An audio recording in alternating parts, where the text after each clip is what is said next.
नमस्कार दर्शकों। तो स्वागत है आपका हमारे चैनल धर्म गंगा सागर में। आज फिर हम हाजिर हैं आपके लिए एक रोचक और ज्ञानवर्धक कहानी लेकर। आज की कथा होने वाली है सर्व पितृ अमावस्या पर। जैसा कि हम सब जानते हैं कि पितरों का आशीर्वाद हमारे लिए बहुत आवश्यक है, लेकिन कई बार ऐसा होता है कि हमें पता ही नहीं रहता कि हमारे पितृ कौन थे, या हमें उनका नाम नहीं पता होता।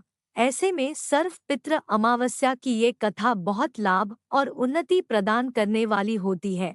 तो चलिए आज की ये कथा प्रारंभ करते हैं।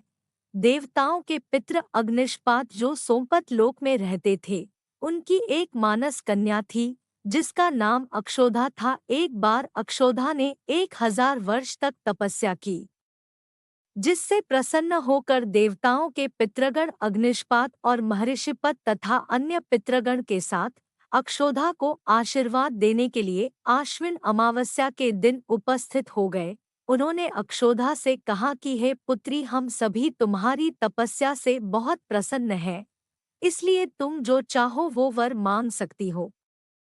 लेकिन अक्षोधा ने अपने पितरों की तरफ ध्यान नहीं दिया और वे अति तेजस्वी पितृ अमावसु को निहारती रही। पितरों के बार बार कहने पर अक्षोधा ने उनसे पूछा कि हे भगवन, क्या आप सच में मुझे कोई वर देना चाहते हैं?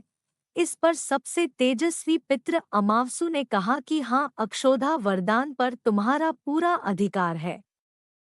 तब उसने कहा कि अगर आप मुझे वरदान देना ही चाहते हैं तो मैं आपके साथ इसी क्षण से रमण करना चाहती हूँ, आपके साथ आनंद लेना चाहती हूँ। अक्षोधा के इस तरह कहे जाने पर सभी पितृ क्रोधित हो गए और उन्होंने अक्षोधा को श्राप दिया कि वे पितृलोक से धरती लोक पर गिर जाएगी। पितरों के श्राप देने पर अक्षोधा पितरों के पैरों में गिरकर रोने लगी। इस पर पितरों को उस पर दया आ गई और उन्होंने उससे कहा, अक्षोधा, तुम पतित योनि में श्राप मिलने के कारण मत्स्य कन्या के रूप में जन्म लोगी। पितरों ने कहा, भगवान ब्रह्मा के वंशज महर्षि पराशर तुम्हें पति के रूप में प्राप्त होंगे और तुम्हारे गर्भ से भगवान व्यास जन्म लेंगे। इसके अलावा भी अन्य दिव्य वंशों में तुम श्राप मुक्त होकर वापस पितृलोक में आ जाओगी।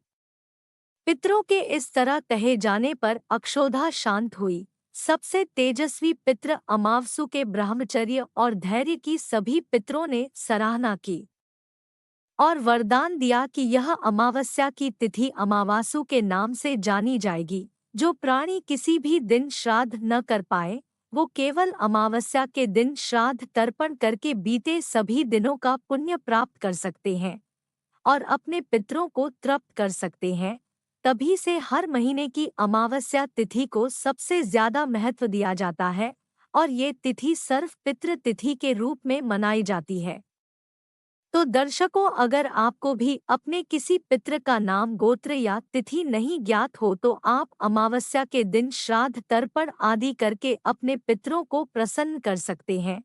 तो ये थी सर्व पितृ अमावस्या की कहानी। तो कैसी लगी आपको आज की ये कहानी? कमेंट सेक्शन में कमेंट करके ज़रूर बताएं और हमारे चैनल को सब्सक्राइब करें, लाइक करें, शेयर करें और इसी प्रकार की कहानियाँ सुनने के लिए बेल आइकन को टच करें। मिलते हैं आप सभी से अगले ज्ञानवर्धक वीडियो में। तब तक के लिए बोलिए अपने अपने पितृ देव की जय।